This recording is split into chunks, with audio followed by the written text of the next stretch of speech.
Menteri Ketenat Excise ubak kermen seladang hakani ka arpa pratarik u naitung bangan puli u ong ba kajing ter u labba hakajela kala bendika damo jong kajing jak ngai jong palat 1,000 metrik tan u daw yong kajing sengau jupi lor kata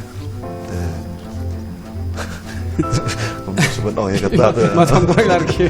lahir ke berai sejelang lahir ke kan ni ki staff jongi kim don jekasyong shu ki yang sekat wall ki yang setu se dukan sia andal keliam beruk kita kinong tray jong council buat council jongi ngelawan ra daga resolution banam tung beriu show apa council jongi kini kita kijing duna ndai naga ni di MDC naga council ndai next the committee ndai naga naga state government ini klan ro bat state government ban tem increase na ya ka share jong ni na ka banta jong de yo ha jing sang yo 8,000% dan mempan ya tho jing tho cha state government ba kan increase no cha 5% cha 5%. balai ba state government kam respond bat pelat ya kata ka bah badai jong ka district council daga dahi ka longba nakalian the government come you release in time. you know this problems facing us why won't you help why keep on prolonging this thing you know this is kajing dalam ni but people who are there in the government hang ni they don't want to take it seriously Usnem khatsau ajar khatsau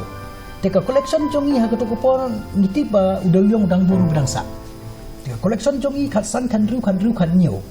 kadang yai kasalan ki dang yo teka ba penlayangi ha ketu kopor ya ketu collection bangi yo kumba ars pa krostam ba haduk menta ngintip kalong dispute haduk menta bat ke state government ngila bun pelat kinong tray nodu ki hajar khatsan hagitu ki por nagawe ki isi chagawe ki isi ki yethep kami ki prio tang tu kala ka konsul jungi kala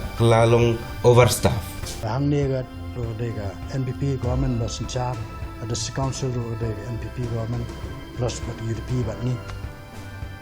kamdai bandon ga step model treatment in this council Peit ya ka program street talk hakaba ngin ïatai halor ka phang KUMNO ban SAINYDUR THYMMAI ya ka JHADC haka pratarik u Nailar sanbaje janmiet ha DD Meghalaya bat ha ka YouTube channel ka jong ka DD News Meghalaya kinong yeshim benta ha ka ne ka jing ïatai thombor shiwat CEM ka JHADC naka party NPP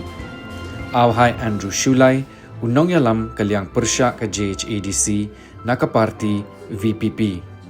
Moonlight Pariat u former CEM bat u kertong shimet Laski Rembai u deputy CEM ka JHADC na ka UDP ba Rikut Parin u first time MDC Congress Party